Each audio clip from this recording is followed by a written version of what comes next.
हाँ जी बेटा. So last class we were doing with the acidic character of the carboxylic acid. और मैंने आप लोगों से डिस्कशन करी थी that out of carboxylic acid and alcohol and carboxylic acid and phenol which is more acidic in nature. कैसे decide करते थे पहले उस पे आते हैं. कभी भी एसिड की या किसी भी पर्टिकुलर सब्सटेंस की अगर आप एसिडिटी चेक करना चाह रहे हो तो एसिडिटी कैसे पता चलती है? Bye checking it's conjugate base. उसका कॉन्जुगेट बेस कितना स्टेबल बन रहा है या कितना अनस्टेबल बन रहा है, that decides the acidic nature of that particular substance. Carboxylic acid और अल्कोहल में से कार्बोक्सिलेट आयन जो था वो ज्यादा स्टेबल था because it was resonance stabilized. Alkoxide ion नहीं था. कार्बोक्सिलिक एसिड और फिनॉल में से कार्बोक्सिलेट आयन और फिनॉक्साइड आयन की जब हम बात करते थे, कार्बोक्सिलेट आयन में 2 रेजोनेटिंग स्ट्रक्चर थे, बट फिनॉक्साइड आयन में there were 5 resonating structure, but then also phenoxide ion was less stable compared to that of the carboxylate ion. क्यों? क्योंकि phenoxide ion के 5 resonating structures में से 3 resonating structures are bearing the negative charge on less electronegative carbon atom compared to that of oxygen atom. That's why in phenoxide ion the resonance is not that much important compared to that of the resonance in the carboxylate ion. मैं वही चीज फिर से बता रहा हूं आपको, उसके बाद आगे प्रोसीड करेंगे. तो going for the comparison of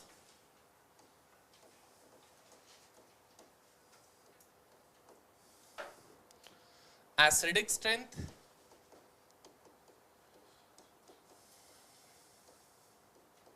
of carboxylic acid and phenol. ध्यान से देखोगे, दोनों की एसिडिक स्ट्रेंथ चेक करने के लिए सबसे पहले इसको आयोनाइज करोगे दोनों को, और उसका कॉन्जुगेट बेस चेक करते थे हम. तो दोनों को आयोनाइज करने का मतलब let's say RCOOH plus of H2O which is giving us RCO minus plus of and C6H5OH ionizes to give us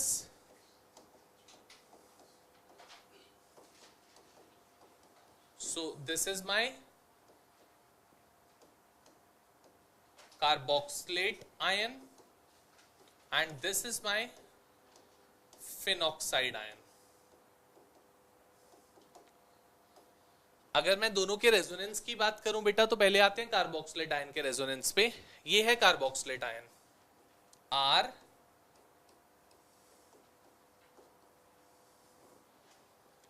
इसके रेजोनेंस में क्या होगा बच्चा? This negative charge shifts over here, forms a double bond. Double bond फिर से बाहर आके क्या बनाएगी? Negative charge.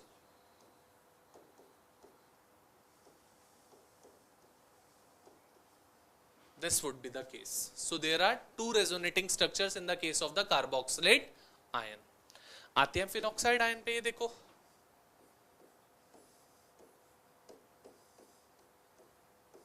ये है फिनॉक्साइड आयन बेटा. सो नेगेटिव चार्ज से डबल बॉन्ड बाहर आके negative charge.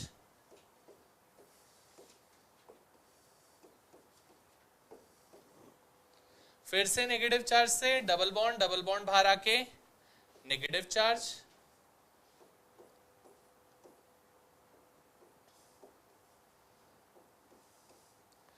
Again negative charge से डबल बॉन्ड बाहर आके नेगेटिव चार्ज.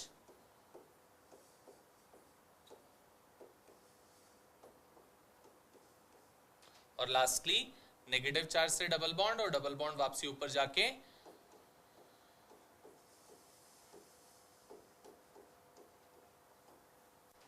ये है बेटा रेजोनेंस इन फिनॉक्साइड आयन. सो हम लोगों ने सीख रखा है जहां पर जितना ज्यादा चार्ज का डीलोकलाइजेशन होएगा, मूवमेंट होएगा, वो कंपाउंड उतना ज्यादा स्टेबल होएगा. मतलब कहने का जिसमें ज्यादा रेजोनेटिंग स्ट्रक्चर्स बनेंगे that compound should be more stable. But यहाँ पे अगर आप देखते हो कार्बोक्सिलेट आयन में 2 रेजोनेटिंग स्ट्रक्चर्स हैं, फिनॉक्साइड आयन में there are 5 resonating structures. Then also I say that carboxylate ion is more stable compared to that of phenoxide ion. Why is it so?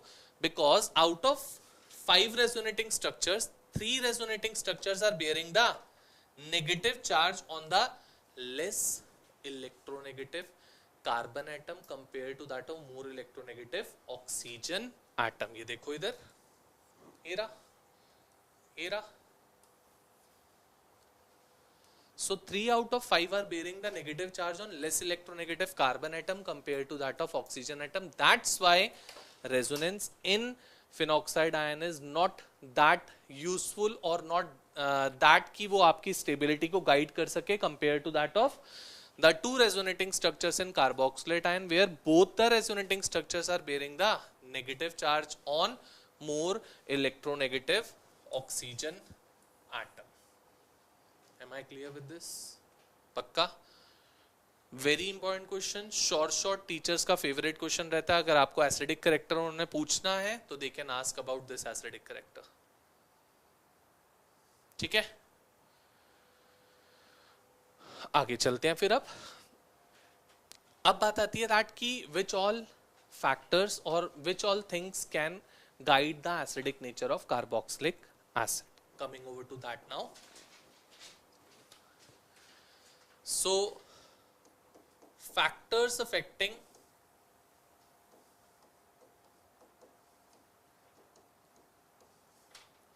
acidic nature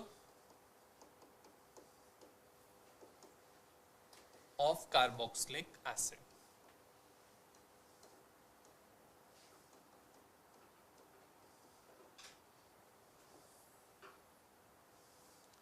सबसे पहली चीज, एक चीज ध्यान रखोगे, मैं अभी बताऊंगा भी, एक चीज ध्यान रखोगे उसमें कि चलो पहले उसी को डिस्कस कर लेता हूं फिर इस पे आते हैं.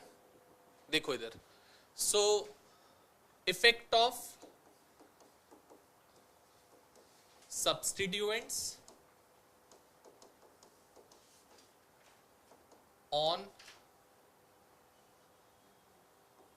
acidic strength of carboxylic acid.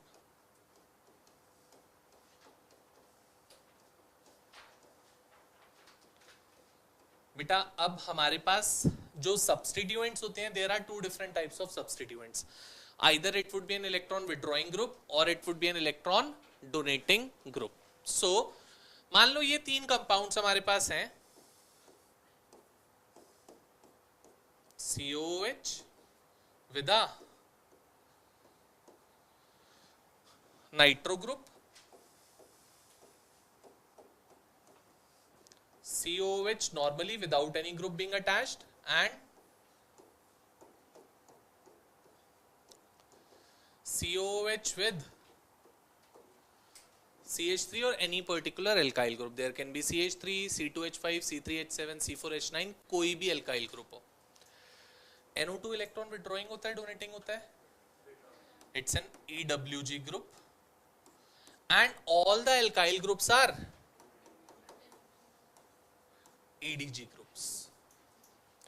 अगर कार्बोक्सिलिक एसिड का रेजोनेंस हम लोगों को याद हो तो उसके रेजोनेंस में कुछ ऐसा होता था,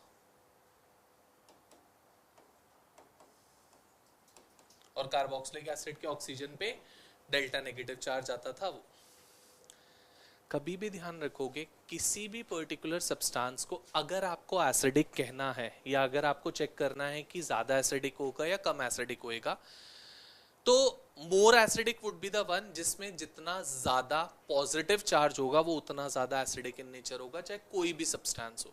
the more the positive charge on a substance, the more would be the acidic nature. The more the negative charge on the substance, the more would be the basic nature. क्योंकि अगर याद करें हम लोग 11th में हम लोगों ने एक कॉन्सेप्ट पढ़ा था, that is Lewis concept. Lewis concept of acids and bases. वो क्या कहता था? Electron pair donors are given the name of bases, और donate कौन करेंगे? जिनके पास excess of electrons होएगा, या lone pair या negative charge.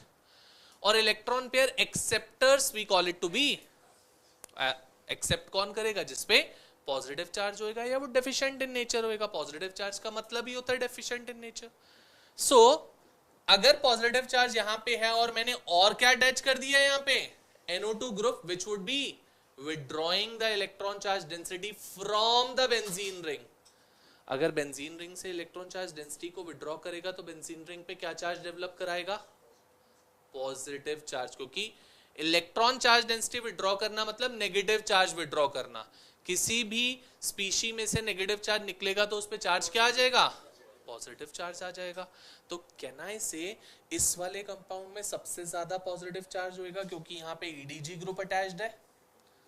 यहाँ पे सबसे कम पॉजिटिव चार्ज होएगा क्योंकि यहाँ पे ईडीजी ग्रुप अटैच्ड है, जो क्या करेगा? इलेक्ट्रॉन डोनेट करेगा, जो इस पॉजिटिव चार्ज को भी न्यूट्रलाइज करने का काम करेगा by donating the electrons. So the acidic nature would be, और I can say that EDG group decreases the acidic nature and EWG group increases the acidic। बोलो बेटा, क्लियर है इतनी बात? पक्का? चलें आगे, जल्दी से नोट डाउन करो।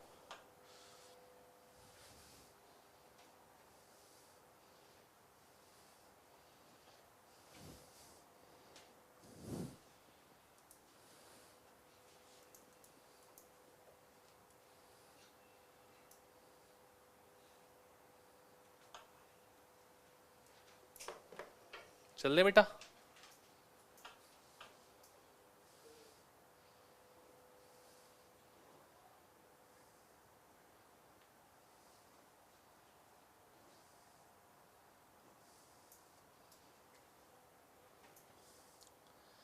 अब मैं वापसी जा रहा हूं फैक्टर्स पे। सबसे पहला, that is on the basis of the electron withdrawing nature. So अगर मैं EWG नेचर की बात करता हूं तो EWG nature of the halogens is in the order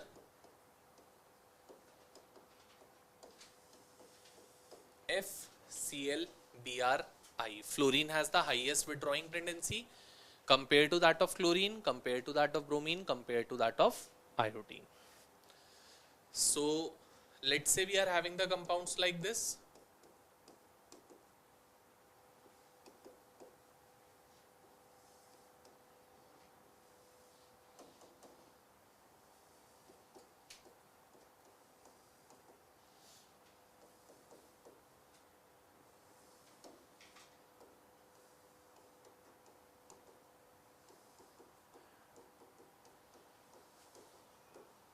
Like this, and we have been told to compare the acidic strength. एक में fluorine attached है, bromine, chlorine, bromine, and there is no electron withdrawing group being attached. तो सबसे ज्यादा acidic कौन हो जाएगा? Second is the thing that how many electron withdrawing groups are being attached, उस पर भी तो डिपेंड करेगा। किसी में एक ग्रुप अटैच्ड है, किसी में 2 है, किसी में 3 है। जितने ज्यादा इलेक्ट्रॉन विड्रॉइंग ग्रुप अटैच होंगे उतना ज्यादा पॉजिटिव चार्ज आएगा, और जितना ज्यादा पॉजिटिव चार्ज उतना ज्यादा एसिडिक। सो आई कैन से this, that is CH3COOH, CH2ClCOOH, CHCl2COOH and CCl3COOH। तो 3 withdrawing groups, 2 withdrawing groups, 1 withdrawing group, and there is no withdrawing group. So the order would be this. हाँ जी, iodine क्यों नहीं बनाया? बना सकते हैं, मैंने दिया नहीं बस। वो इसके बाद आता, फिर COOH आता लास्ट में, वो मैंने दिया नहीं था। चले आगे। थर्ड, अब बात आती है पोजीशन पे बेटा। अब जो हमारा हेलोजन ग्रुप अटैच्ड है, कोई भी इलेक्ट्रॉन विड्रॉइंग ग्रुप अटैच्ड है, वो किस पोजीशन पे अटैच्ड है वो भी तो डिसाइड करेगा। अगर COOH के क्लोजर अटैच्ड होएगा तो ज्यादा विड्रॉइंग इफेक्ट दिखा पाएगा, जितना COOH से दूर अटैच्ड होएगा उतना विड्रॉइंग इफेक्ट कम होएगा। So let's say this CH CH3 CH2 CH Cl COOH CH3 CHCl CH2 COOH CH2Cl CH2 CH2 COOH। यहां पे अगर चेक करते हो बेटा, this is the alpha beta and gamma position, alpha beta gamma position. So क्या हो जाएगा, सबसे ज्यादा जिसमें आपके पास क्लोजर होएगा जितना उतना, so this is at the alpha position, so this would be the highest. Then comes the big case of beta और लास्ट में गामा पे। बेटा जितना दूर हेलोजन ग्रुप जाता जाएगा किससे, COOH से, उतना उसका विड्रॉइंग इफेक्ट कम होता जाएगा। तो सबसे highest would be for alpha, then it would be beta, then it would be gamma. Clear? अब थोड़ा सा सोच समझ के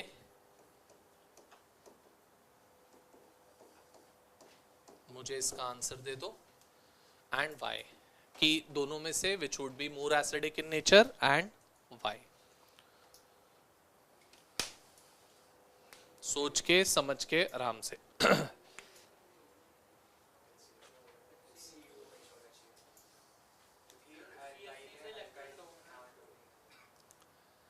दोनों में अगर आप डिफरेंस चेक करोगे बेटा, तो डिफरेंस मुझे दिख रहा है ग्रुप का, कि कौन सा ग्रुप अटैच्ड हो रखा है। ये देखो इधर अगर आप चेक करते हो बेटा, H अटैच्ड है, और इधर आप चेक करते हो तो इलेक्ट्रॉन डोनेटिंग ग्रुप अटैच्ड है CH3। और हमने क्या पढ़ा, अगर डोनेटिंग ग्रुप अटैच्ड होएगा तो acidic nature would decrease, withdrawing कोई नहीं है अटैच्ड, बट हाइड्रोजन और CH3 में से अगर बात करोगे तो CH3 is donating in nature compared to that of hydrogen. So out of acidic acid and ethanoic acid, the more acidic would be HCOOH, that is methanoic acid, or formic acid would be more acidic compared to that of acidic acid.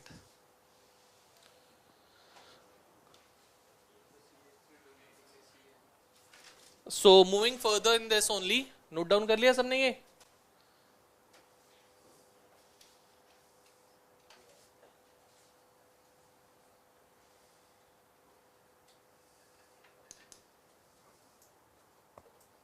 जल्दी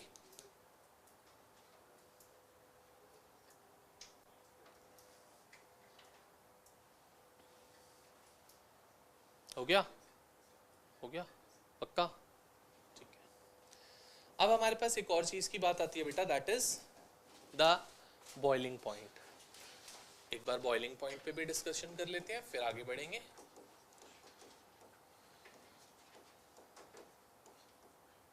देखो सबसे पहली चीज तो boiling point किसी भी compound का decide किससे होता है, forces. The more the forces in a particular compound, the more would be the boiling point of that. और फोर्सेस भी हम जो सबसे ज्यादा you can say highest force मान के काम करते हैं आयनिक कंपाउंड, कोवेलेंट कंपाउंड्स में, वो होती है दैट इज हाइड्रोजन बॉन्डिंग। तो जहां पर भी हाइड्रोजन बॉन्डिंग का केस आएगा, that particular compound would be having the higher forces compare to that of any other compound. So अगर मैं बात करूं for example alcohol, aldehyde, ethers and alkanes, ये चार कंपाउंड्स मैंने आपको दिए, alcohol, aldehydes, ether and alkane. Alkane हो, एल्कीन हो, एल्काइन हो, कोई भी हो। सो इन सब में अगर बात करता हूं तो बेटा सबसे पहली चीज, alcohols can form the hydrogen bonding, कोई भी एग्जांपल। और एक चीज ध्यान रखना, कभी भी जब बॉइलिंग पॉइंट की आप बात करते हो तो the atomic masses should be almost equal to one another. Atomic masses में बहुत ज्यादा डिफरेंस नहीं होना चाहिए। सर इसका मतलब क्या, मान लो ये अल्कोहल मैंने लिया दिस,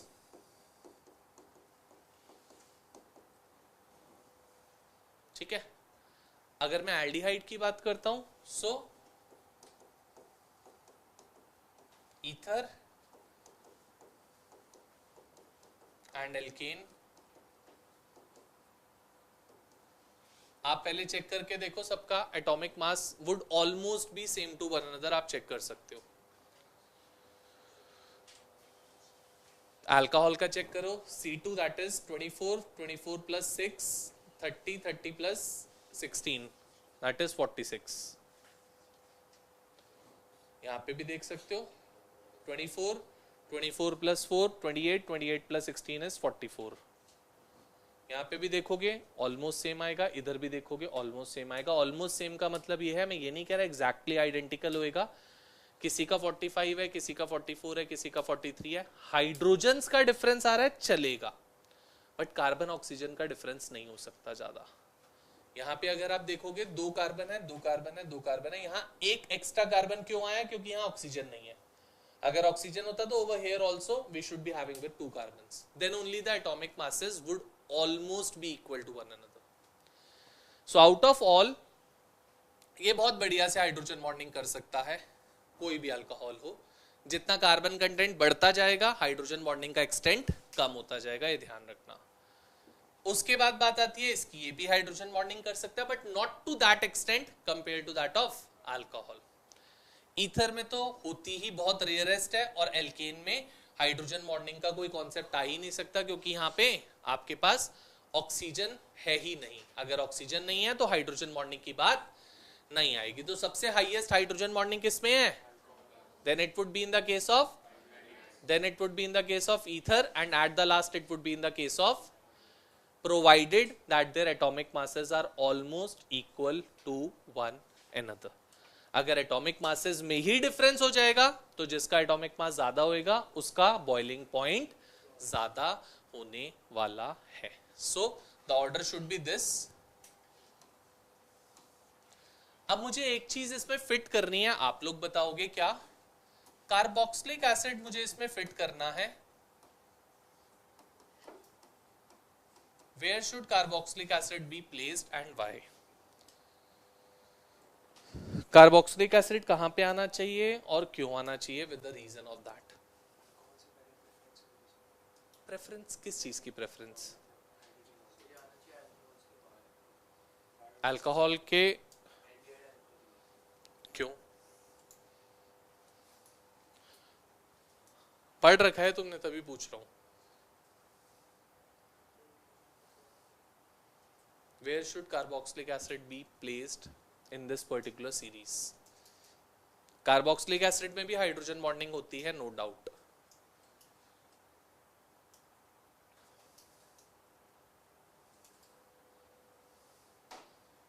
जल्दी लिख लेंगे बेटा, बाद में कहीं नहीं जा रहा हो। हाँ जी, कहां पे प्लेस्ड होएगा और क्यों? बुक में नहीं मिलेगा। हम लोगों ने सॉल्यूशंस में एक चीज पढ़ी थी, डाइमर फॉर्मेशन, ट्राइमर फॉर्मेशन, पढ़ा था ऐसा कुछ? तो कार्बोक्सिलिक एसिड्स और the organic acids have the tendency to form the dimer. और बेटा डाइमर का मतलब ही है अपने आप में कि वो दोनों मॉलिक्यूल्स आपस में ज्वाइन हो गए, और बॉइलिंग पॉइंट होता ही क्या है? The amount of energy that we need to supply to break that particular compound and evaporate that. Vapours में कन्वर्ट करना ही तो बॉइलिंग पॉइंट का नाम ही यही होता है कि किसी भी कंपाउंड को वेपर्स में कन्वर्ट करना आपको, that would be the boiling point. Carboxylic acid of comparable molecular mass, मतलब ये सब 2 कार्बन वाले हैं, तो कार्बोक्सिलिक एसिड भी अगर 2 कार्बन वाला होता, इथेनोइक एसिड लेट्स से, तो it should have been over here.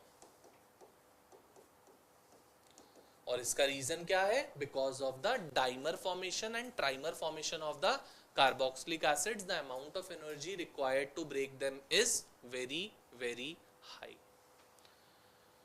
So यहाँ पे carboxylic acid आ जाएगा, then it would be the case of alcohol, then it would be the case of aldehyde, then it would be the case of ether, and at the last is alkane.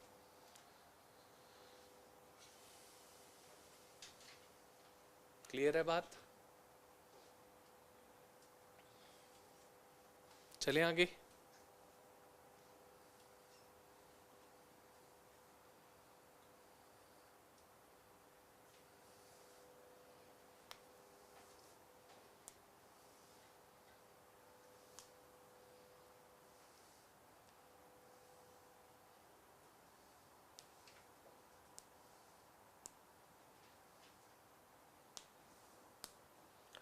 ठीक है, so moving further now,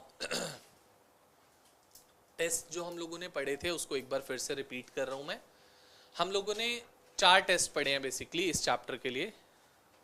वो 4 test कौन से थे? सबसे पहले comes is the Tollens reagent test, second आता है फेलिंग सॉल्यूशन टेस्ट, थर्ड आता है आइडोफॉर्म टेस्ट, और एक कार्बोक्सिलिक एसिड में हम लोगों ने टेस्ट पढ़ा, that is sodium bicarbonate test, NaHCO3 test.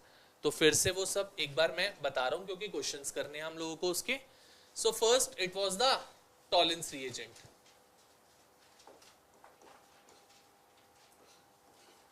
Tollens reagent test कौन देता था बेटा? वो तो उसका रिएजेंट हो गया, कौन देता था? मार खाएगा कार्बोक्सिलिक एसिड। कोई भी एल्डिहाइड देता है बट कीटोन नहीं देता। एल्डिहाइड कोई सा भी हो, चाहे वो एलिफेटिक एल्डिहाइड हो, चाहे वो एरोमेटिक एल्डिहाइड हो। मत जा मेरे बेटा पीछे, नहीं लिखा हुआ तूने इसलिए यहाँ पे। सो टॉलेंस रिएजेंट टेस्ट कौन देगा बेटा? कोई भी एल्डिहाइड।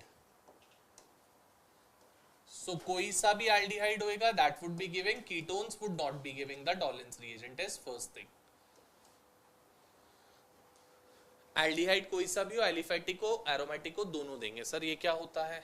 कोई भी पूछ सकता है अभी मुझसे, तो मैं पहले ही बता देता हूँ। एलिफेटिक का मतलब होता है दैट नॉर्मल कार्बन चेन वाला without that of the benzene ring directly attached to CHO, तो होते हैं aliphatic. This is aliphatic. Aromatic is benzene with CHO is an aromatic aldehyde. अब इस पोजीशंस पे कुछ भी अटैच हो जाए that would be aromatic. Aromatic का मतलब है बेंजीन पर डायरेक्टली CHO अटैच्ड है तो that is an aromatic aldehyde. तो टॉलेंस रिएजेंट किसी भी एल्डिहाइड को देते हैं, कीटोन्स को नहीं देते। Second it's the Fehling's solution test. अब बेटा फेलिंग सॉल्यूशन कौन देता था? फेलिंग सॉल्यूशन खाली और खाली एलिफेटिक एल्डिहाइड देते हैं बट कीटोन्स नहीं देते। एलिफेटिक एल्डिहाइड देंगे, और कौन कौन नहीं देता? Aromatic aldehydes and ketones do not give.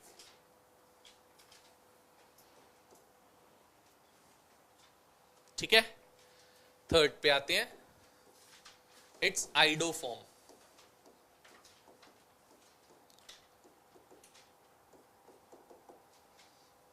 Iodoform test कौन देता है? 2 चीजें देती हैं इस चैप्टर की अगर मैं बात कर रहा हूं तो। वैसे तो और भी देते हैं, अल्कोहल्स भी देते हैं, बट मैं अल्कोहल्स की अभी डिस्कशन नहीं कर रहा क्योंकि इस चैप्टर में एल्डिहाइड्स और कीटोन्स की बात आएगी। वैसे alcohols do give the iodoform test. So coming over to that, पहली बात, एक कौन देता है?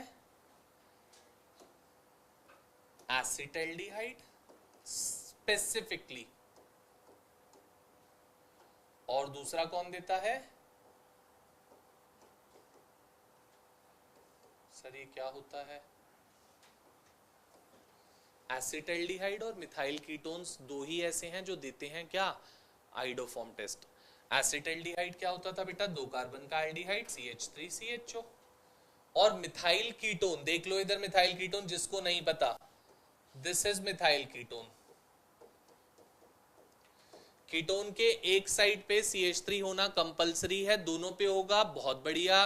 Eight least on one side there should be CH3 for it to be giving the iodoform test.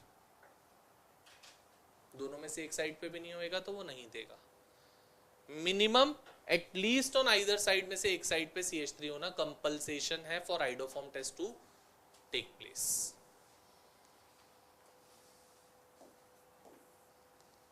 Last बात आती है बेटा हमारे पास NaHCO3 test, sodium bicarbonate test भी बोल सकते हो इसको। और ये कौन देता है बेटा?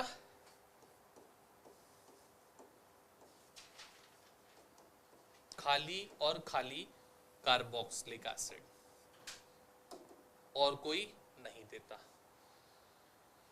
ये हमने रिएक्शन करी है, इफ यू रिमेंबर ये रिएक्शन थी, ये देखो RCOH, अगर इसको NaHCO3 के साथ रिएक्ट करता हूं तो it gives RCONA along with the release of carbon dioxide gas. अगर कार्बन डाइऑक्साइड गैस को लाइम वाटर के थ्रू पास करेंगे तो it would turn lime water acetyl sorry carboxylic acid कर सकते हैं, बट एल्डिहाइड नहीं कर सकता, कीटोन नहीं कर सकता, फिनॉल नहीं कर सकता, अल्कोहल नहीं कर सकता.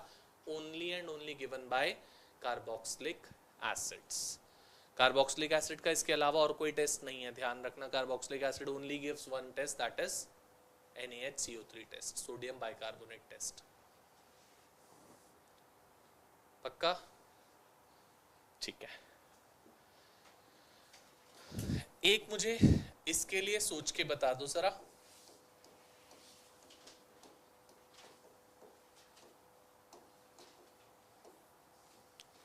Again teachers favourite question.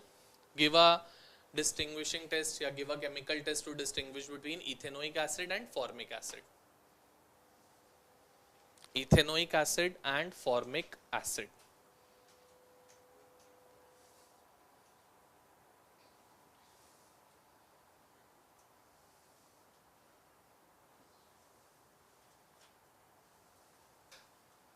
Ethanoic and formic.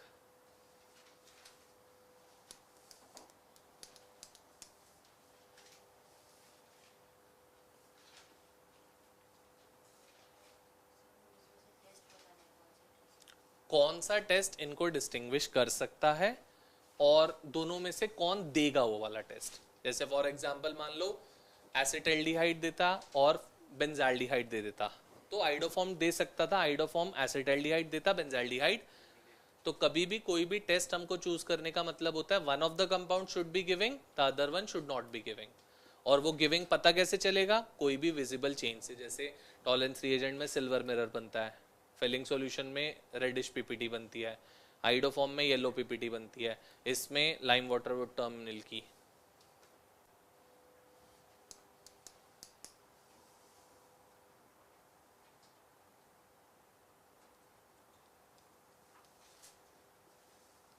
क्या हो सकता है?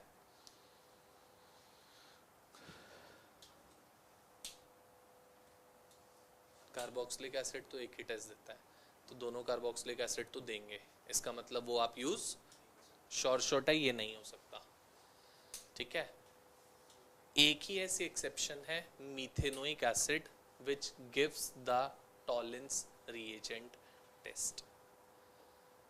मीथेनोइक एसिड किसी भी और एसिड के साथ आ जाए, methanoic ethanoic, methanoic benzoic, methanoic propanoic, methanoic butanoic, methanoic जहां भी आ जाए वहां पे आप क्या कर सकते हो?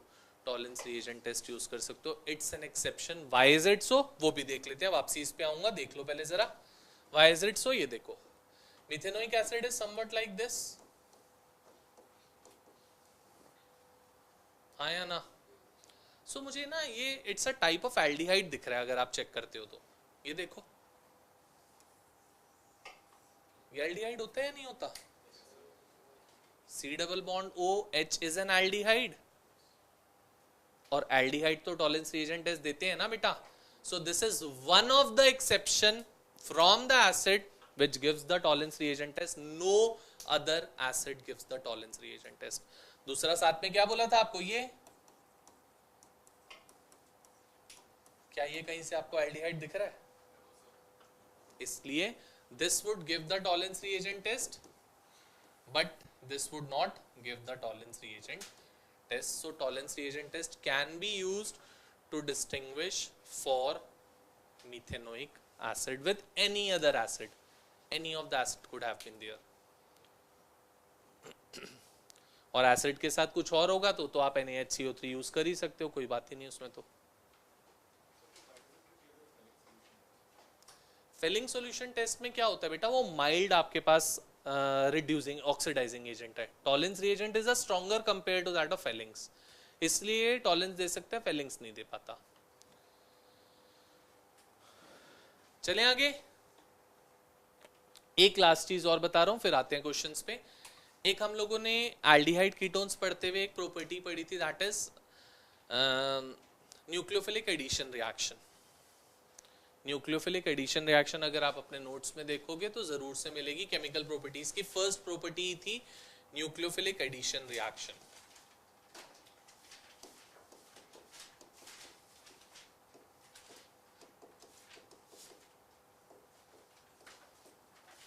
और बेटा न्यूक्लियोफिलिक एडिशन रिएक्शन, मैं रिएक्शन ही बता रहा हूँ यहाँ पे, पेज मत पलटो, देख लो इधर ही, छोड़ दो, ढूंढते रह जाओगे, नहीं मिलने वाली।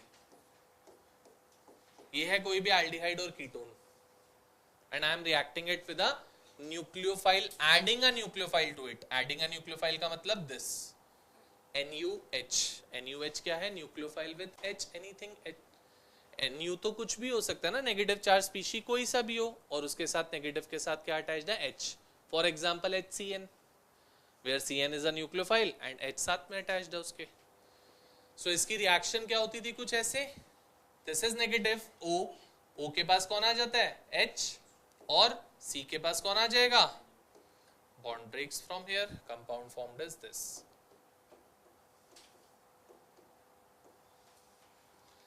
तो अब वो आपसे पूछना चाह रहे हैं, इस न्यूक्लियोफिलिक एडिशन रिएक्शन में reactivity order of aldehydes and ketones, that out of aldehyde and ketone which is more reactive and why. इसका भी मैकेनिज्म मैंने पढ़ाया था आपको, उसी से एक बार डिस्कस कर लेते हो, मैकेनिज्म से शायद रिकॉल हो जाए कि कौन ज्यादा रिएक्टिव होएगा। ये है मैकेनिज्म बेटा। पहले स्टेप में कौन आके अटैक करता है? It's the Nu minus that comes and attacks from this। Nu minus और H plus है ना, पहले स्टेप में कौन आ रहा है?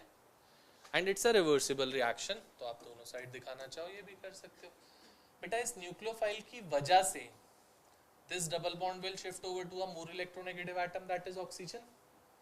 ऑक्सीजन पे क्या चार्ज आ गया? Negative charge. और ये न्यूक्लियोफाइल फिर कहां पे जाके अटैच करेगा? कार्बन पे। क्या बन गया?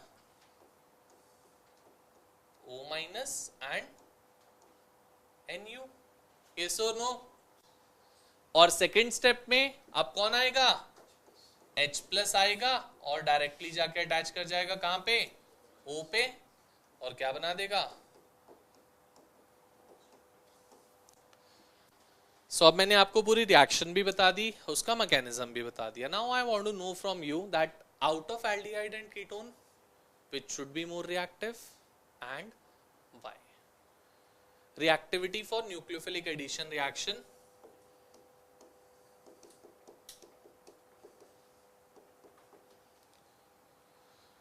हाँ जी, क्यों?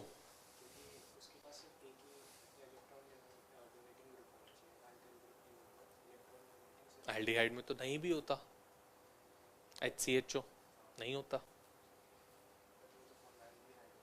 क्यों? हाइड्रोजन बॉन्डिंग, तो उसका तो यहाँ से कोई लेना देना ही नहीं यार। हाइड्रोजन बॉन्डिंग का, हाइड्रोजन बॉन्डिंग से क्या होगा ये बता? एल्डिहाइड में हो रही है मान लेते हैं, कीटोन्स में होती है बट कम एक्सटेंट तक होती है, उससे क्या फर्क पड़ेगा?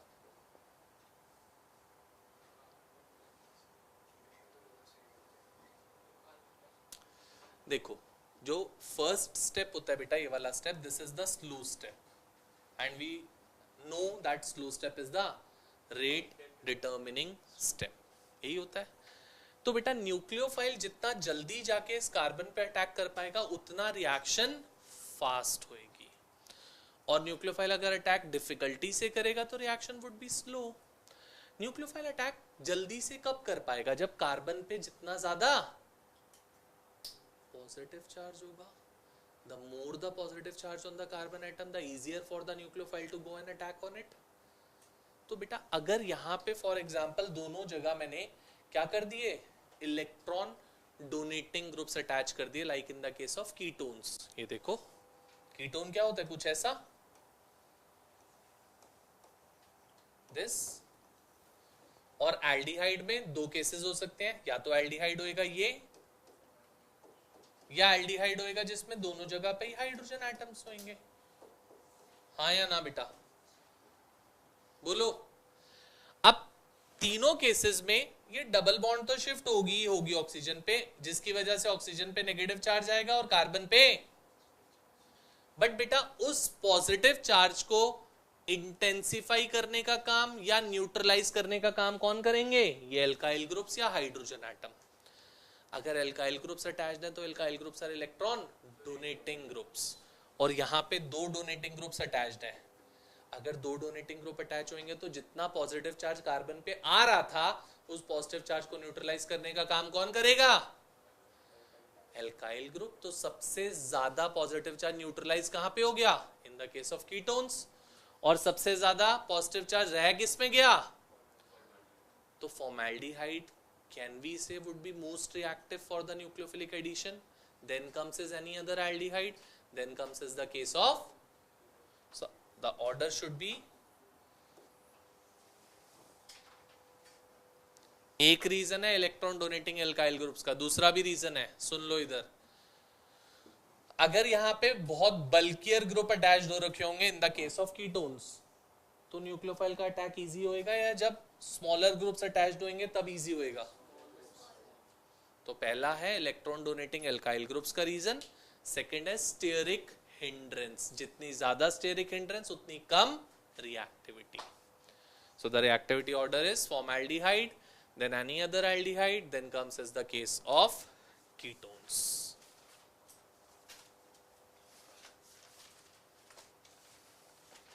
ये मैं पहले पूरा बता चुका हूं आपको, कुछ नई चीज नहीं करा रहा, ये सारी मैंने पहले आपको डिस्कशन कर रखी है, बट सिंस अब क्वेश्चंस करने हैं इसलिए मैंने फिर से बताया आपको.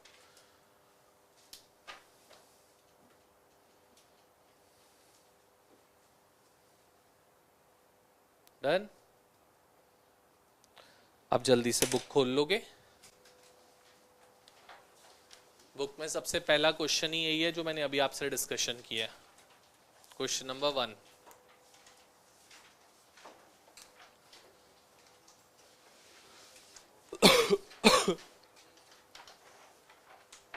ओजस पेज नंबर बता बेटा. 107. Page 107, question number 1. पढ़ ओजस क्या कह रहे हैं फर्स्ट क्वेश्चन.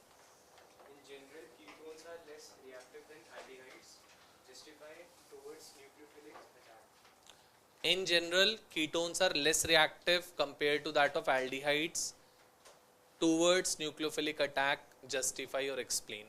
बताया अभी अभी बेटा दो रीजन, स्टेरिक हिंड्रेंस और इलेक्ट्रॉन डोनेटिंग इंडक्टिव इफेक्ट. जल्दी से रीड कर सकते हो आप. Go through that fast.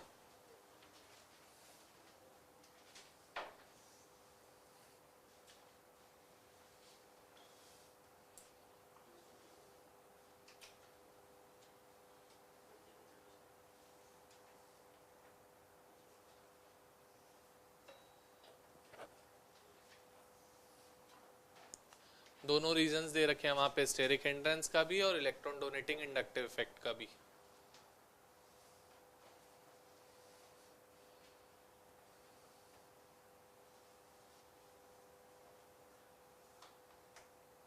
हो गया बेटा?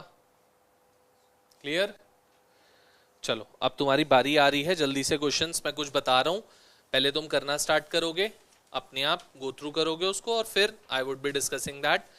Question number 7th, 8th, 9th,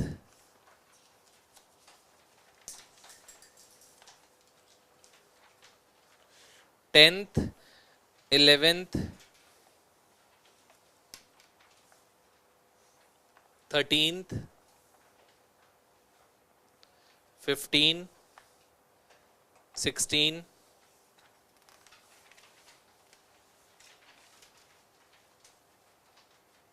24,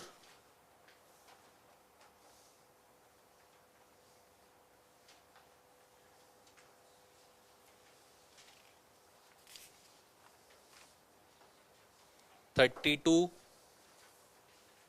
33, 35. सब मैंने अभी डिस्कशन करी है आपसे. तो let's start with question number 7th first. Question number 7th. Can I name a reagent to distinguish between pentane 2-on and pentane 3-on? Pentane 2 on and pentane 3 on को distinguish करने के लिए रिएजेंट आपसे पूछ रहा है बेटा.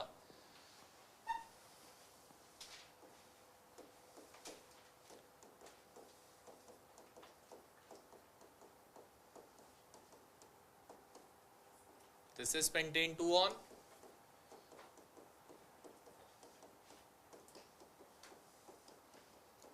This is pentane 3 on. पहली बात, कीटोन्स है दोनों, और कीटोन्स ना तो टॉलेंस देते हैं ना फेलिंग्स देते हैं, दोनों ही नहीं देते। बचा क्या? आइडोफॉर्म। अब आइडोफॉर्म दोनों में से कौन देगा? Methyl ketone. और मैंने क्या बताया? कीटोन के साइड में एक जगह पे मिथाइल होना कंपल्सरी है फॉर इट टू गिव। तो this can be distinguished by the iodoform test and pentane 2 one would be giving the iodoform test.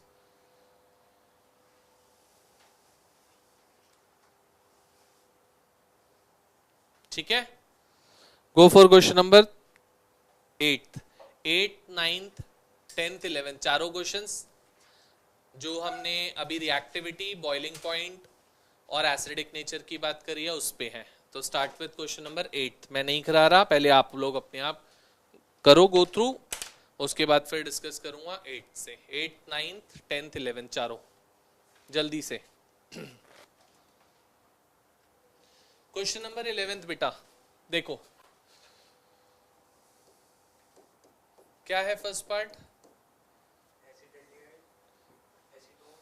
अभी तो बताया यार, ये भी CH3CHO। चाहे आप लोगों को बनाना नहीं आ रहा होगा कंपाउंड क्या बोल रहे हैं वो।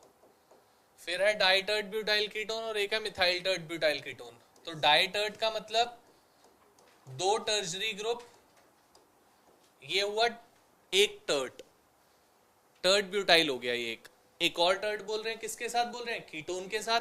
तो ये लो कीटोन बनाओ बीच में, बन गया। दूसरी साइड पे एक और टर्ट, ये हो गया डाइटर्ट। ठीक है, और एक बोल रहे हैं मिथाइल टर्ट ब्यूटाइल कीटोन। तो मतलब एक साइड पे मिथाइल और दूसरी साइड पे टर्ट ब्यूटाइल। ये 4 कंपाउंड्स हैं। तो इन चारों में से एक ही आपके पास एल्डिहाइड है और तीनों तो कीटोन है। तो सबसे ज्यादा रिएक्टिव तो यही होने वाला है 1। अब तीनों कीटोन्स हैं, कीटोन्स की रिएक्टिविटी एल्डिहाइड से कम होती थी, ये तो हम जानते हैं। बट इन तीनों में से ज्यादा रिएक्टिव कौन होने वाला है? जिसमें स्टेरिक हिंड्रेंस कम होएगी, बल्कियर ग्रुप कम अटैच्ड होएगा। तो मुझे दिख रहा है ये। उसके बाद at the last, that's it. हाँ बाजी समझ गए। उसके बाद एसिडिक नेचर बोल रहे थे, आई थिंक सो। नेक्स्ट वाले में, नेक्स्ट वाला बोल रहे थे पार्ट आपका CH3, ये तो फिर वही पोजीशन पे है। तो फर्स्ट वाले कंपाउंड में अल्फा पे अटैच्ड है, सेकंड वाले में बीटा पे, थर्ड वाले में 2 इलेक्ट्रॉन डोनेटिंग ग्रुप अटैच्ड है, और फोर्थ वाले में एक ही एल्काइल ग्रुप है। तो सबसे ज्यादा reactive would be alpha, then it would be beta. उसके बाद जो नॉर्मल प्रोपेनोइक एसिड है, आई थिंक प्रोपेनोइक है, ब्यूटेनोइक है, ब्यूटेनोइक एसिड, और लास्ट हो जाएगा जिसमें 2 मिथाइल ग्रुप्स अटैच्ड है। करके दिखाने की जरूरत है वो। और थर्ड पार्ट में क्या है? थर्ड में एक में बेंजोइक है, सेकंड में 4 नाइट्रोबेंजोइक है, सेकंड थर्ड इज 3,4 डाइनाइट्रो और फोर्थ 4 मिथॉक्सी। तो बेटा जिसमें 3,4 डाइनाइट्रो है मतलब 2 विड्रॉइंग ग्रुप अटैच्ड है सबसे ज्यादा, फिर एक विड्रॉइंग ग्रुप वाला, फिर नॉर्मल बेंजोइक, और लास्ट में इलेक्ट्रॉन डोनेटिंग ग्रुप वाला, that is methoxy group. So the order would be 3,4 dinitro, फिर 3 नाइट्रो, देन बेंजोइक, एंड फिर लास्ट में it would B methoxy, methoxy benzoic. किसी को बताना है? क्लियर है? पक्का? आगे चलो फिर, आ जाओ। कौन सा बोला था इसके बाद बेटा मैंने? क्वेश्चन नंबर 13th पे आ जाओ। क्वेश्चन नंबर 13th ध्यान से देखोगे। क्वेश्चन नंबर 13th, वो जस्ट पढ़ 13 बेटा।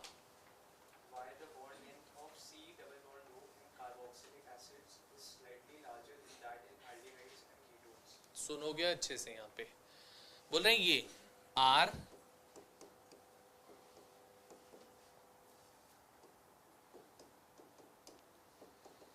बोल रहा है कि ये जो C double bond O in carboxylic acid है and C double bond O in aldehyde और कीटोन है, उसमें से बॉन्ड लेंथ जो बड़ी होती है वो किसकी है? कार्बोक्सिलिक एसिड की, और एल्डिहाइड कीटोन्स की C डबल बॉन्ड ओ छोटी होती है bond length. Why is it so? This is the question. बेटा carboxylic acid is resonance stabilized which is not the case with aldehydes और ketones. तो अगर हमने रेजोनेंस देखा था कार्बोक्सिलेट आयन का, तो can I show the resonance like this? अगर मुझे ओवरऑल लास्ट स्ट्रक्चर शो करना है तो can I show it like this?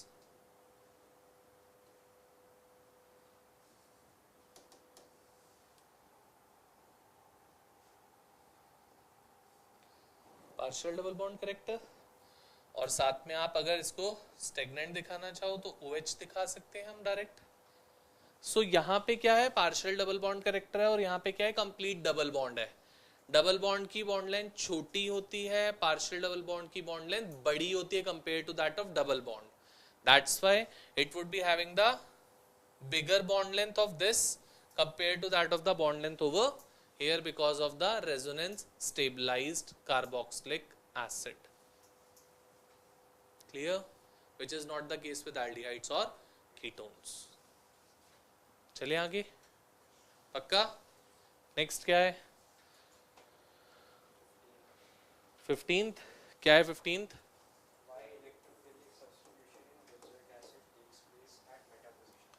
हम लोगों ने कार्बोक्सिलिक एसिड का रेजोनेंस बनाया था, बेंजोइक एसिड का रेजोनेंस बनाया था.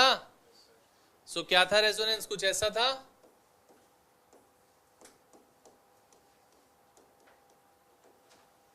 ये है, it's a negative resonance group. क्या होता था? Double bond forms the negative charge, यहां से डबल बॉन्ड ऊपर जाके डबल बॉन्ड फॉर्म कर देगा. क्या बन गया बेटा?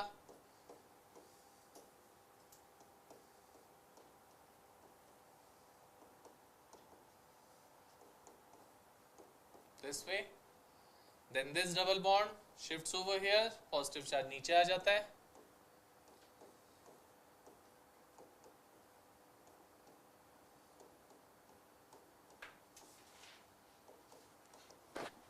Then again double bond shifts from here to here, positive charge ऊपर.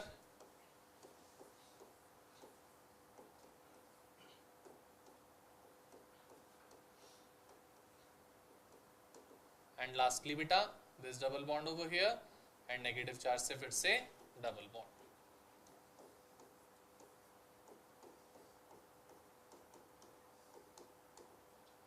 और अगर आप इक्विवेलेंट स्ट्रक्चर दिखाना चाहोगे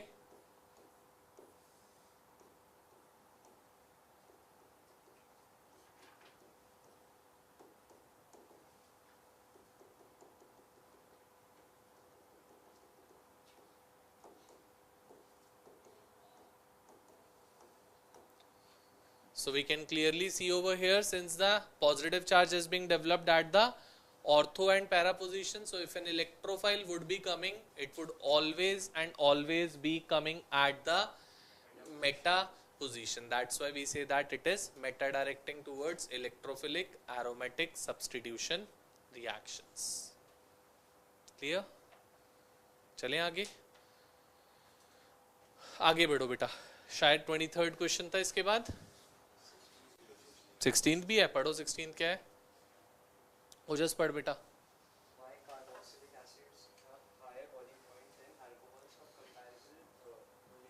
बताने की जरूरत है, कार्बोक्सिलिक एसिड में डाइमर ट्राइमर फॉर्मेशन होती थी और अल्कोहल्स में नहीं होती. That's why.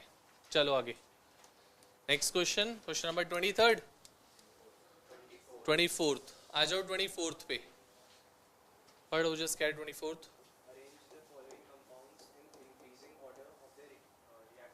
हाँ ठीक है. Ethanal CH3 CHO, CH3 CH2 CHO, propanone acetone CH3 C double bond O CH3 and CH3 CH2 C double bond O. ये है बेटा. आपको बोल रहे हैं न्यूक्लियोफिलिक एडिशन रिएक्शन में रिएक्टिविटी बतानी है, तो aldehydes are more reactive compare to that of ketones. 2 aldehydes हैं, 2 कीटोन्स है. अब एल्डिहाइड्स और कीटोन्स में भी ये देखना पड़ेगा बल्कियर ग्रुप किस में है या इलेक्ट्रॉन डोनेटिंग इफेक्ट, दोनों चीजें चेक करते हो. तो यहाँ पे देखो, over here there is a smaller ethanal, उसके बाद प्रोपेनल हो गया, तो बल्कियर ग्रुप हो गया, इथाइल ग्रुप अटैच्ड हो गया CHO के साथ. यहाँ पे आओगे कीटोन में, फिर वही बात, ये स्मॉलर है और ये फिर बल्कियर हो गया। क्लियर? ठीक है बेटा। सेकंड पार्ट, बेंजाल्डिहाइड नहीं पढ़ा जा रहा, पैराटोल्यूएल्डिहाइड। क्या यार बताओ। हाँ, पैराटोल्यूएल्डिहाइड क्या होएगा? टोलुइन और पैरा पोजीशन पे एल्डिहाइड, मतलब या तो बेंजाल्डिहाइड बना लो उसकी पैरा पोजीशन पे CH3, या टोलुइन बना लो उसकी पैरा पोजीशन पे CHO। ये हो गया। नेक्स्ट,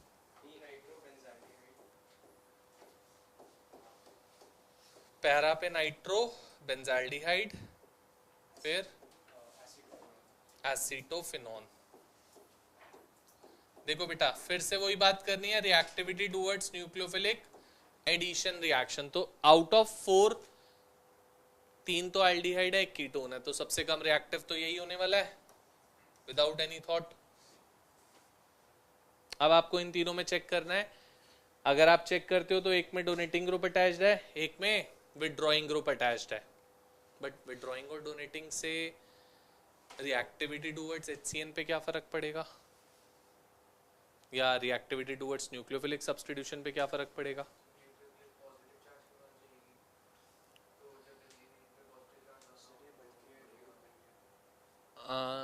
न्यूक्लियोफिलिक पॉजिटिव चार्ज के पास जाएगी, तो जब पॉजिटिव चार्ज बढ़ेगा, और पॉजिटिव चार्ज बेंजीन रिंग पे कब बढ़ेगा? जब इलेक्ट्रॉन विड्रॉइंग ग्रुप अटैच करेंगे, क्योंकि हमने सीखा ना न्यूक्लियोफाइल कहाँ पे अटैच करता है, जहां पे पॉजिटिव चार्ज की कॉन्सेंट्रेशन ज्यादा होती है। यहाँ पे बेटा नाइट्रो है जो विड्रॉ करेगा तो बेंजीन रिंग पे पॉजिटिव चार्ज डेवलप करेगा, यहाँ पे डोनेटिंग ग्रुप अटैच्ड है, नेगेटिव चार्ज डेवलप करेगा, और यहाँ पे कोई ग्रुप नहीं है, तो सबसे ज्यादा रिएक्टिव नाइट्रो, फिर विदाउट एनी ग्रुप, फिर विद डोनेटिंग ग्रुप, और लास्ट में कीटोन। ठीक है, क्लियर? आगे चलो फिर।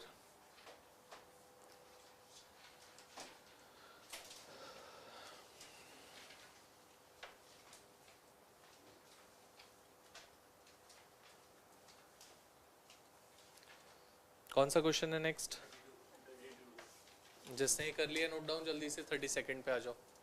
30 सेकंड और 34 दो क्वेश्चन दिए ना, अब 33 भी है। 30 सेकंड, 33 और 34, 35। ठीक है, जल्दी से।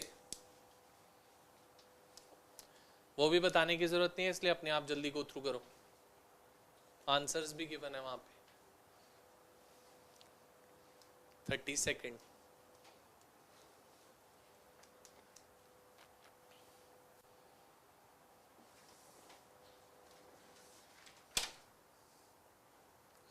चलो एक बार 35th में मैं डिस्कस कर रहा हूँ, देख लोगे। फर्स्ट आपको बोल रहे हैं प्रोपेनल एंड प्रोपेनोन, तो एल्डिहाइड एंड कीटोन के लिए we can go for Tollens, we can go for Fehling's, either one of them. इसमें हम चाहें तो we can also go for iodoform as well. Propanone iodoform देगा, प्रोपेनल नहीं देगा, और propanal will give Tollens and Fehling's but propanone would not give. तो तीनों टेस्ट यूज कर सकते हो, तीनों में से कोई भी, बट आपको ये बताना पड़ेगा कौन देता है कौन नहीं, और रिएक्शन दिखानी पड़ेगी।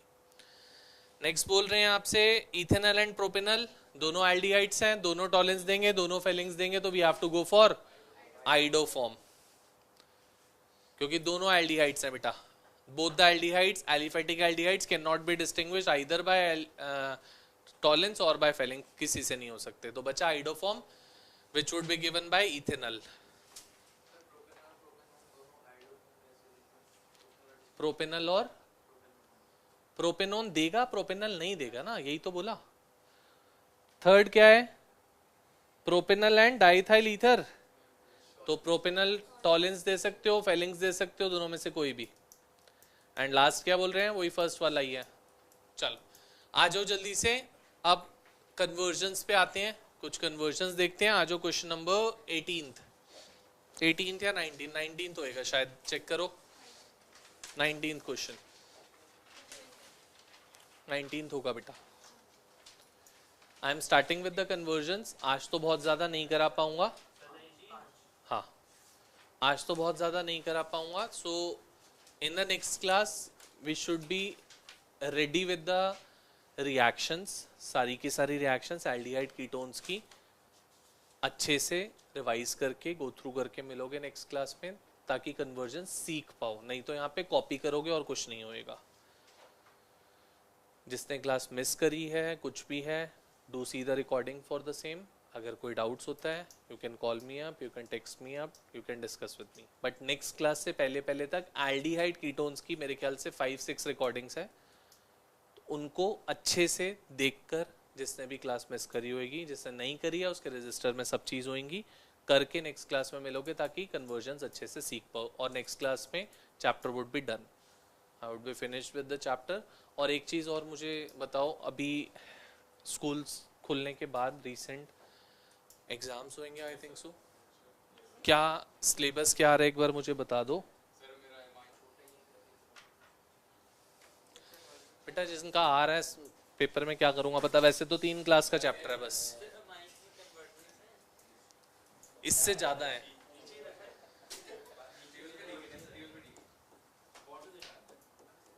चलो question number 19 first part. Question number 19 first part. Ojas पढ़ बेटा. कन्वर्जन्स है and it is saying that we need to convert acetone to chloroform. This is acetone, CH3, C double bond O, CH3, and we need to convert it to chloroform.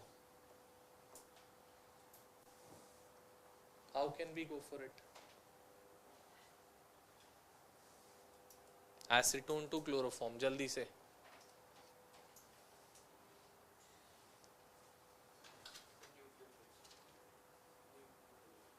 यार nucleophilic substitution से क्या करना चाहेगा, कौन सी reaction कराना, कैसे लगा लेगा Cl ऐसे.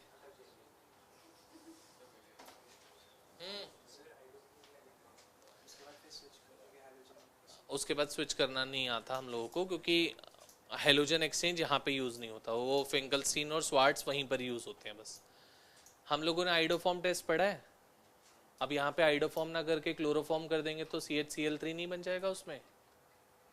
आइडोफॉर्म टेस्ट होता है, हेलोफॉर्म रिएक्शन होती है. हेलोफॉर्म रिएक्शन सबके लिए एप्लीकेबल है, क्लोरीन, ब्रोमीन एंड आपके पास आयोडीन के लिए. आइडोफॉर्म टेस्ट है खाली, क्योंकि आइडोफॉर्म में येलो पीपीटी बनती है, बट क्लोरोफॉर्म की कोई कलर्ड पीपीटी नहीं होती, इसलिए हम इसको केमिकल टेस्ट की फॉर्म में यूज नहीं कर पाते. तो this we can go by the haloform reaction. और आइडोफॉर्म का रिएजेंट होता था NaOH plus I2, and over here we can go for NaOH plus, जिसमें क्लोरोफॉर्म मिलेगा. along with that मैं लिख रहा हूं बाय प्रोडक्ट क्या मिलेगा, वो आपको जरूरत नहीं है मेंशन करने की पेपर में, but by product would be this. Conversions में we need not to show the by product. ठीक है. सेकेंड पार्ट, एसिटिलीन क्या होता है? एसिटाइलीन. एसिटिलीन, एसिटाइलीन क्या होता है बेटा? It's CH triple bond CH is acetylene. उसी को आप इथाइन का भी नाम देते हो. उन्होंने स्पेसिफिकली एसिटिलीन इसलिए दिया ताकि आपको ये पता रहे एसिटिलीन होता क्या है. So it is CH triple bond CH. 2 किस में कन्वर्ट करना है बेटा?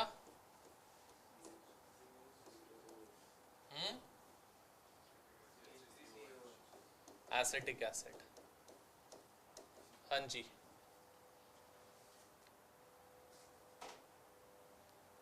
हाउ कैन वी गो?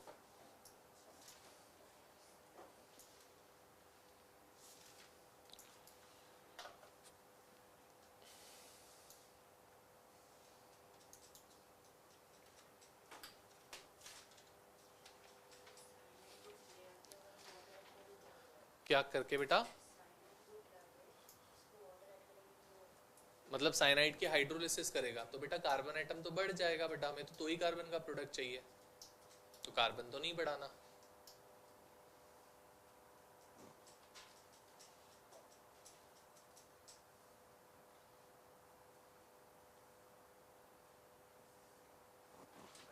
हाँ जी, देखो डायरेक्ट COOH बनाने का हमारे पास कोई ऑप्शन नहीं है, नहीं बना सकते आप, but we can make it an aldehyde. अगर एल्डिहाइड बन जाता है तो एल्डिहाइड की ऑक्सीडेशन से एसिड मिल जाता है, हम लोगों को, हमने सीखा हुआ है। तो इसको हम एल्डिहाइड जरूर से बना सकते हैं by hydrolysing it. Hydrolysis of alkynes हमने रिएक्शन पढ़ी है एल्डिहाइड्स की फॉर्मेशन के लिए। So if we go by this, शायद रिएजेंट लिख के याद आ जाएगा, ये रिएजेंट एक ही रिएक्शन में आपने पढ़ा है, that is hydrolysis of alkynes की रिएक्शन के लिए। कैसे होएगी बेटा? सिमेट्रिकल एल्काइन है, कहीं पर भी H आए कहीं पर भी OH आए कोई फर्क नहीं पड़ेगा। अगर अनसिमेट्रिकल होता तो मार्कोनिकॉफ एडिशन लगती, बट अभी तो सिमेट्रिकल है, तो H OH H OH, bond breaks from here, bond breaks from here, क्या बन जाएगा? एल्डिहाइड बन जाएगा by the loss of water molecule. So you would get this CH3, और एल्डिहाइड को अगर हम ऑक्सीडाइज करते हैं तो we can get an acid by using KMnO4 in presence of H plus, that is acidified KMnO4, acidified KMnO4। ठीक है, आगे चलते हैं। क्वेश्चन नंबर 20th, एल्डिहाइड कैसे बन गया? ये देखो, ये बनेगा CH3 CH OH OH, और हमने सीखा जब एक कार्बन पे दो OH ग्रुप्स अटैच्ड होते हैं तो there is loss of water molecule, तो यहाँ से H2 लूज हो जाएगा लाइक दिस,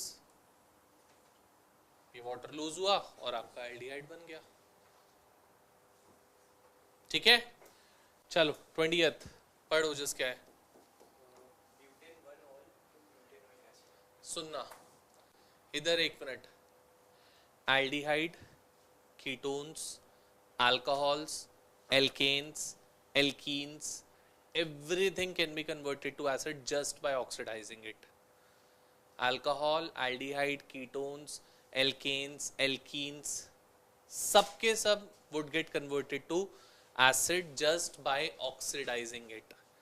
और आप देखोगे oxidation measure of the reactions में हर जगह आप ऑक्सीडेशन देखोगे जहां पे भी आपको एसिड फॉर्म करना होगा। ठीक है, क्या बोल रहे हैं, क्या बोला बेटा, पढ़ियो। Butane 1 all,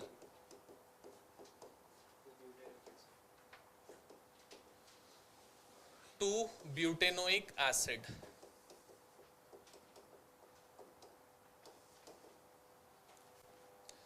carbon atom remaining same, we need to convert aldehyde to acid, so we go for the oxidation, KMnO4 in presence of H plus। ठीक है, नेक्स्ट पार्ट बेटा,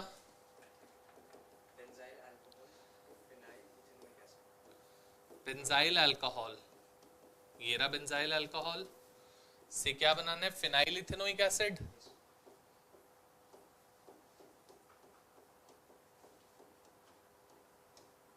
This thing,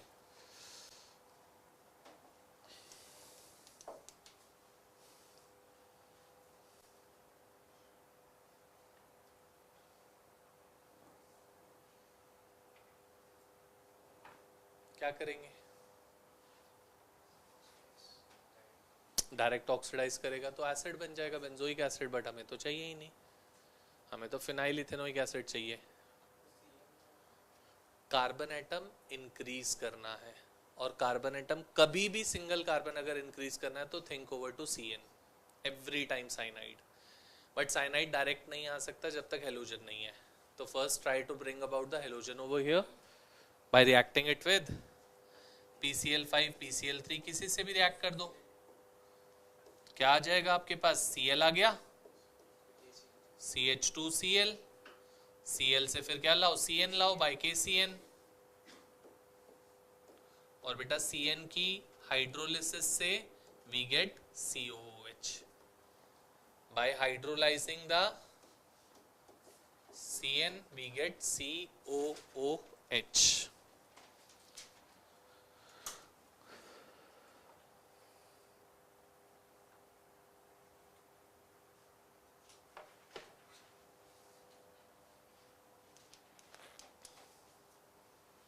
ठीक है बेटा,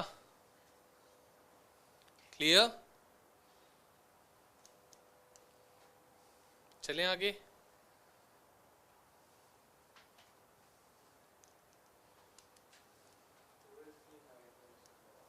सीएन की, ये देखो सीएन की हाइड्रोलिसिस कैसे होती थी, ये था, ये है, सबसे पहले डबल बॉन्ड ब्रेक कर लो, OHH, ये डबल बॉन्ड यहां से ब्रेक, क्या बन गया, देन अगेन इसकी हाइड्रो, ये पार्शियल हुई है, अभी पार्शियल से एमाइड बनता है, अब इसकी फिर से हाइड्रोलिसिस करोगे like this and we get the acid out of it. ठीक है, चलो आगे बढ़ रहा हूं मैं फिर।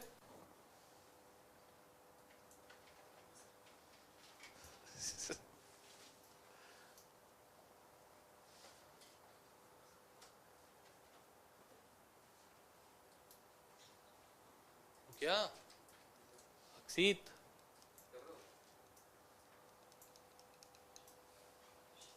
जब मैं समझाता हूं तो तू उस टाइम सुन रहा होता है मेरी बात, लिखता नहीं है क्यों? ठीक है,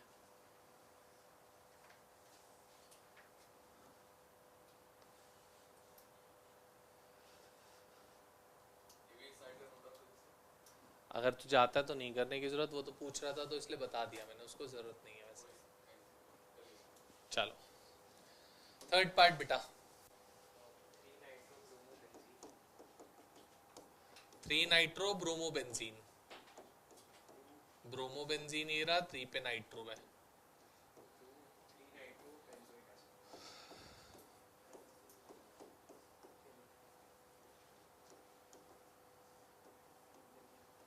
कोई बताएगा? ये मैंने क्लास में कराई है जब मैं रिएक्शंस करवा रहा था, सेम कन्वर्जन।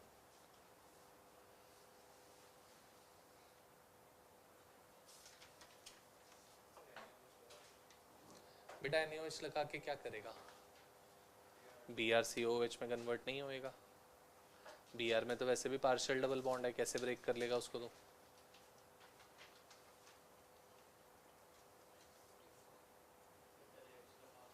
कहाँ पे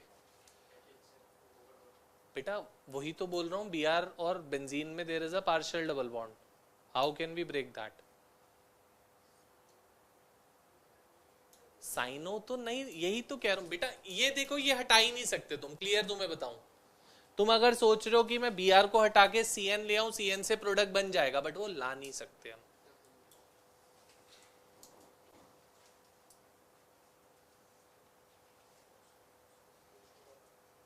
CH2 लगा दूं? कैसे लगा दूं तुम समझ गया। कोई रिएक्शन हम लोगों ने पढ़ी थी, reaction of Grignard's reagent with dry ice, last class में ही पढ़ाई थी, chemical properties of carboxylic acid में, और वहां पे नोट्स में देखोगे, प्रिपरेशन नहीं, हाँ प्रिपरेशन में नोट्स में देखोगे तो यही सेम कन्वर्जन कराई है मैंने एग्जैक्टली। अच्छा क्या बात है, चलो तो सबसे पहले इसमें और कोई ऑप्शन ही नहीं है बेटा आपके पास, क्योंकि कार्बन और हेलोजन में there is a partial double bond character which we can not break. Magnesium in presence of dry ether, सबसे पहले क्या आ जाएगा, MgBr with NO2 as it is, इसको ड्राई आइस से रिएक्ट करो, O double bond C double bond O, ये product बनता है,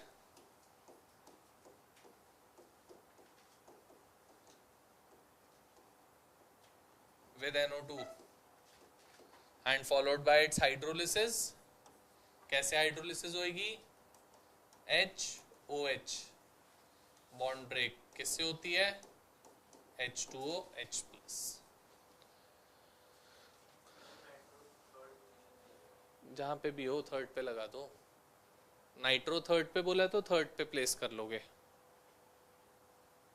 next fourth part, 4 methyl acetophenone to benzene 1,4 dicarboxylic acid. ये देखो बेटा ये है, इसको we need to convert it to this.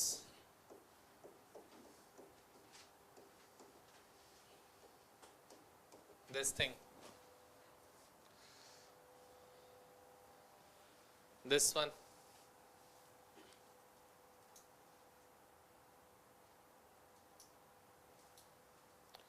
दोनों जगह we need to bring about the COOH। अभी बताया एल्केन हो, एल्डिहाइड हो, कीटोन हो, एल्कीन हो, अल्कोहल हो, all would be converted to acid just by oxidizing it. So KMnO4 in presence of H plus। Acid कहीं भी बनाना हो जरूर से एक बार ऑक्सीडेशन के लिए जरूर सोचना, कहीं भी एसिड बनाना हो मेजॉरिटी ऑफ द टाइम्स में आप ऑक्सीडेशन के थ्रू बना पाओगे। ठीक है, नेक्स्ट पार्ट पे आ बेटा।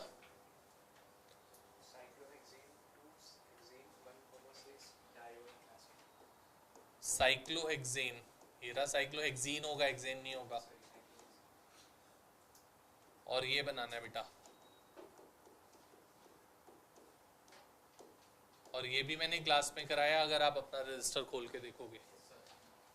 This is again oxidation, direct oxidation करो, you would get the product KMnO4H+। Next,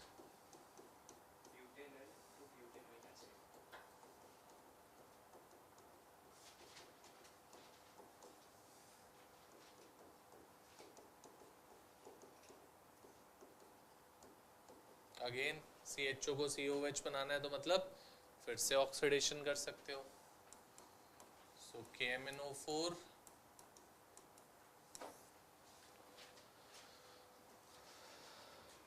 so do remember alcohol, aldehyde, ketone, alkane, alkene सब के सब would get converted to acid if we go for the oxidation of it। ठीक है, clear. फिर से वही same चीज आप बोल रहा हूं, नेक्स्ट क्लास में रिएक्शंस थॉरली खत्म करके आओगे, बिकॉज मुझे बहुत अच्छे अच्छे क्वेश्चंस कराने हैं जिसमें ABC टाइप क्वेश्चन होता है, पैराग्राफ टाइप क्वेश्चन है, वो कराने हैं मुझे। वो तभी सीख पाओगे जब आपको सारी की सारी रिएक्शंस अच्छे से आती हैं। So today is Tuesday, Friday तक में अच्छे से रिवाइज करके चैप्टर को आओ, so that we can finish off the chapter on Friday. ठीक है, नोट डाउन कर लो इसको, and then let's meet on Friday to further discuss the chapter.